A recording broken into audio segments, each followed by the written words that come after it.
a également le sien. Je veillerai personnellement avec le gouvernement à l'aboutissement du travail entrepris à propos des violences politiques et de l'impunité. La campagne nationale de lutte contre l'impunité était pilotée par le bureau du ACDH au Togo. On peut dire que ces jeunes-là, devenus maintenant les messagers non à la violence et non à l'impunité, c'était leur première sortie pour passer le message à toute la population. Et c'est comme ça qu'on va commencer à passer le message porte à porte d'une personne à l'autre. Et les autres qui sont venus de Sokodé et Quartier de Baie aussi vont faire la même chose. La campagne de lutte contre l'impunité place à une autre étape les consultations nationales en appui au processus vérité, justice et réconciliation. Elles ont été lancées le 15 avril 2008 par le chef de l'État Faure Gnassingbé en présence des membres du gouvernement, des députés à l'Assemblée nationale, des présidents des institutions de la République, de tous les préfets, des chefs traditionnels, de la communauté internationale et des représentants des organisations de la société civile. Madame Olatokumbo Ige, coordinatrice des consultations nationales, a déclaré qu'elles ont pour but de contribuer à la définition du mandat et du travail des commissions vérité, justice et réconciliation.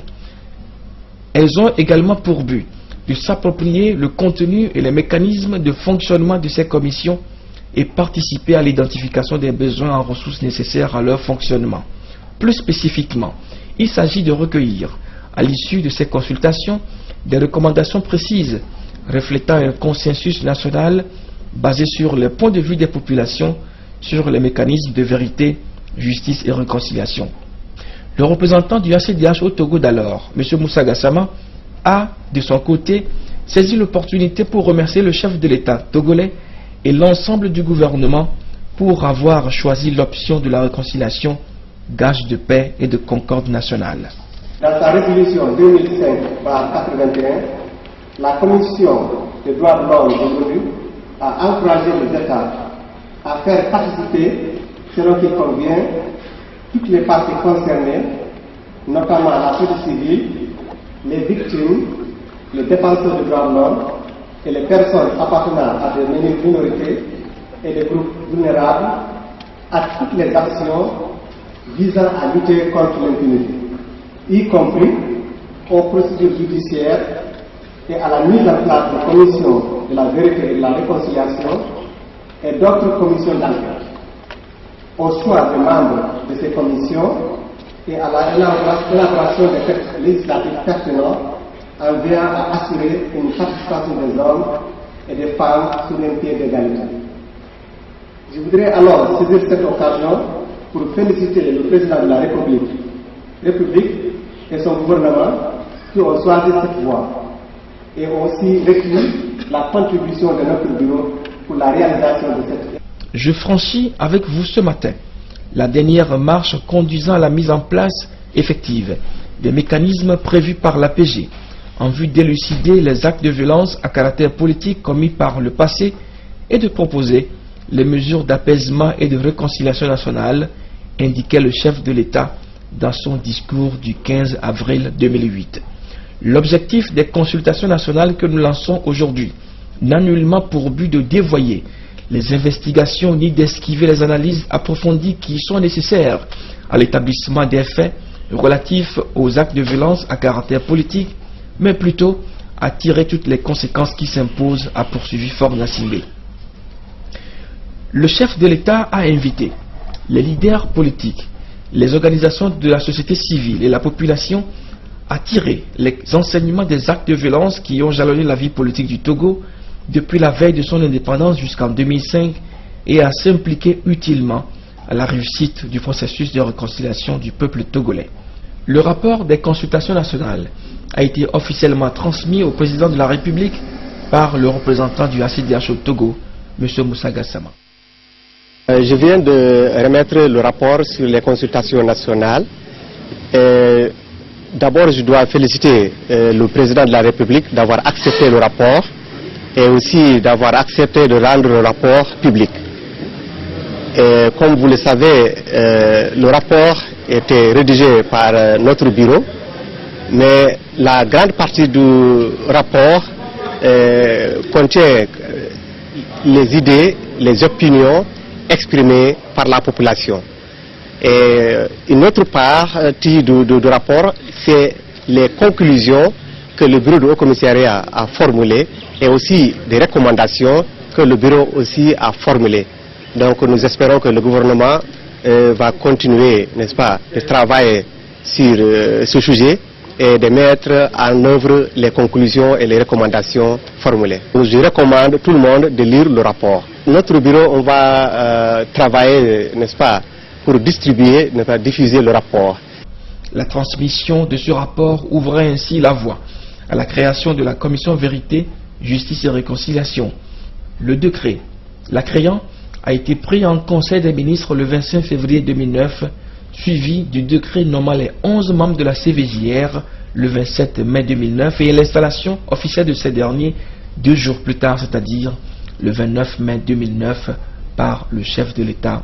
La CVJR, faut-il le préciser, marque une étape majeure dans notre volonté commune, maintes fois exprimée, de lutter contre l'impunité, d'œuvrer pour la consolidation de l'état de droit et de promouvoir la réconciliation nationale. Je m'étais engagé, à l'occasion de la remise du rapport des consultations nationales, à étudier et à mettre en œuvre ses conclusions et ses recommandations. L'examen de celles-ci nous ont permis de constater qu'une opinion majoritaire s'était dégagée pour la création, dans un proche avenir, d'une commission indépendante dont la présidence serait confiée à un religieux qui serait assisté par des personnalités intègres, compétentes et à la probité morale reconnue. C'est pour répondre à cette légitime attente partagée par tous les Togolais et toutes les Togolaises que nous avons décidé de créer la commission Vérité, Justice et Réconciliation, CVJR. Revenant sur les prérogatives de la CVJR, le chef de l'État a déclaré qu'elle est investie du pouvoir de déterminer, à travers un rapport circonstancié et détaillé, les causes, l'étendue et les conséquences des violations des droits de l'homme et des violences qui ont secoué les fondements de notre vie commune. Elle dispose du pouvoir d'entreprendre des investigations approfondies auprès des personnes, institutions, administrations, des autorités politiques, religieuses, traditionnelles, d'accéder aux archives, aux documents, à toutes les informations et recueillir tout renseignement nécessaire à la construction de la mémoire collective et à l'établissement de la vérité.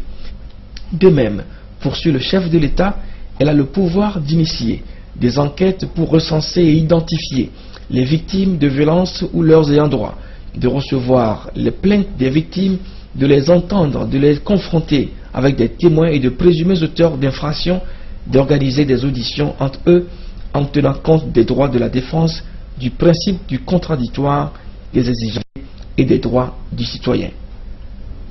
Il lui est également dévolu, conclut le chef de l'État, le pouvoir de proposer les mesures ou des systèmes de compensation ou de réhabilitation susceptibles d'honorer la mémoire des victimes en explorant les meilleures voies qui peuvent contribuer à la découverte des chemins lumineux qui conduisent à la réconciliation nationale.